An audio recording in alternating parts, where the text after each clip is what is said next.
Pourquoi aucune compagnie automobile ne pense à réintroduire sur le marché ne serait-ce qu'un seul de ces fantastiques modèles de voitures deux couleurs inspirés des années 1950? N'oublions pas que dans les œuvres du peintre Kehinde Wiley, il y a aussi, de son propre aveu implicite, du désir sexuel sublimé. À l'avenir, l'immortalité fera disparaître les religions monothéistes tout en permettant l'apparition de nouvelles religions polythéistes.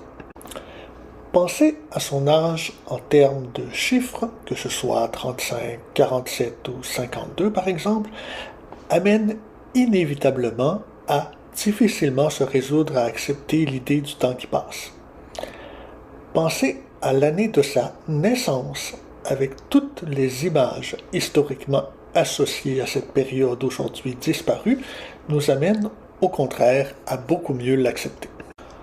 On ne peut pas combattre la lecture fondamentaliste de certaines religions aujourd'hui sans au départ enseigner de manière rigoureuse à l'école l'histoire de religions aujourd'hui disparues. Il est inutile et stérile de vouloir s'attaquer aux stéréotypes. Tous les stéréotypes relèvent au départ d'une vérité statistique pointant vers une surreprésentation vérifiable d'un groupe donné par rapport à son pourcentage réel de la population. C'est l'extrapolation de cette même statistique à l'entièreté de ce groupe donné qui est erronée, pas la statistique elle-même. 20e siècle. L'amour sans la sexualité vaut mieux que la sexualité sans l'amour. 21e siècle. L'amour sans la sexualité vaut mieux que la sexualité sans les stéréotypes sexuels. Dans tous ces débats, à savoir si une démocratie vaut mieux qu'une dictature ou l'inverse, j'opterai toujours pour la solution Andy Warhol, lequel disait à propos du mythique Studio 54 à New York dans les années 1970, le succès du Studio 54, c'est parce que c'est une dictature à l'extérieur et une démocratie à l'intérieur. Comment en est-on arrivé à penser que, en soi, le mot conservateur ne pouvait être qu'un mauvais mot? Dans sa définition première, il signifie tout simplement l'idée de croire que certaines choses, à raison d'ailleurs, méritent d'être conservées. Et puis, ne parle-t-on pas de conservateur de musée? Quant à la préoccupation pour l'environnement, elle est, de par sa nature même, elle aussi, une préoccupation conservatrice.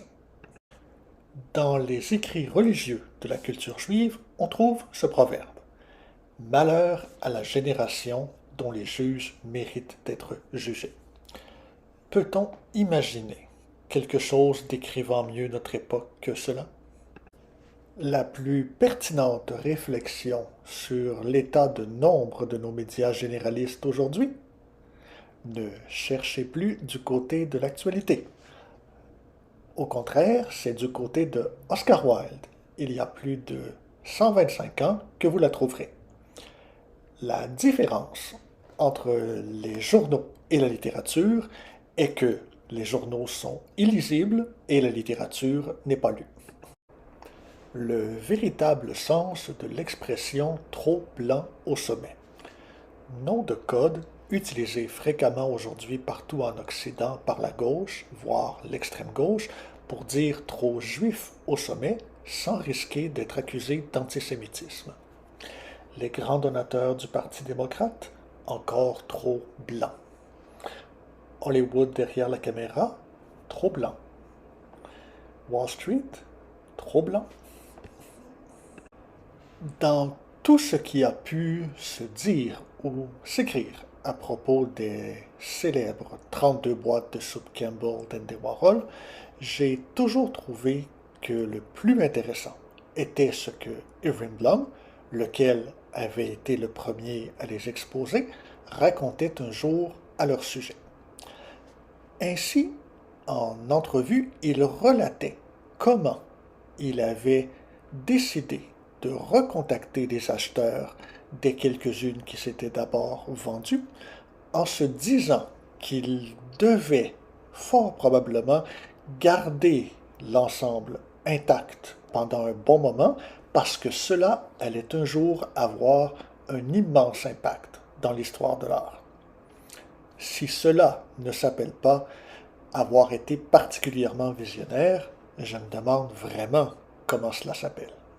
La critique d'art Barbara Rose disait un jour de Robert Rauschenberg qu'il était le dernier des grands artistes éthiques. Indépendamment de ce que l'on peut penser de cette affirmation, une chose est certaine. On connaît maintenant le nom de l'artiste le plus sous-évalué sur le marché de l'art. Quelle perte, tout de même, que la disparition de cette croyance des Égyptiens de l'Antiquité selon laquelle le chat était un animal divin. Ce n'est pas d'avoir des trottoirs chauffants qui est urgent, c'est d'avoir des trottoirs 4 voies à 2 vitesses. À l'avenir, un magazine pour femmes américain titrera « Have your brain removed, lose 2.8 pounds and get a man ». Le seul vrai luxe, un ascenseur privé et ne jamais avoir à parler à des connards. Une chose très intéressante à observer lorsqu'on écoute des représentants de la gauche woke américaine.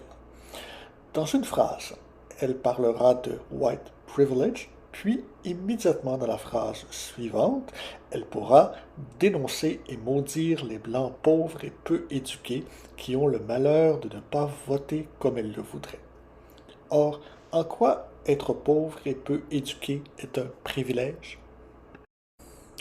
Considérez maintenant cette même expression que vous voyez à l'écran et demandez-vous dans quelle mesure, si elle était appliquée à tout autre groupe racial pour décrire une sous-culture qui lui serait inhérente, celle-ci serait acceptable dans les médias généralistes. Un acteur blanc de film 3X, sans mollets musclés parfaitement proportionnés, n'est pas un vrai acteur blanc. Un acteur noir de film 3X, sans ligne de pectoraux parfaite, n'est pas un vrai acteur noir. Un aspect très révélateur du caractère adolescent de nos sociétés. Ainsi, on parlera de jeunes politiciens ou politiciennes pour décrire un homme ou une femme de 45 ans, alors que dans le passé, Francis Scott Fitzgerald a écrit son célèbre roman The Great Gatsby en 1925, alors qu'il n'était âgé que de 29 ans, et ce, sans que personne ne songe alors à dire de lui qu'il était un jeune auteur. J'ai toujours adoré cette anecdote de l'auteur gay américain Edmund White, qui un jour racontait comment, après s'être enthousiasmé pour une belle architecture, vit son père lui dire « A man doesn't say I like that building, he says I like that ».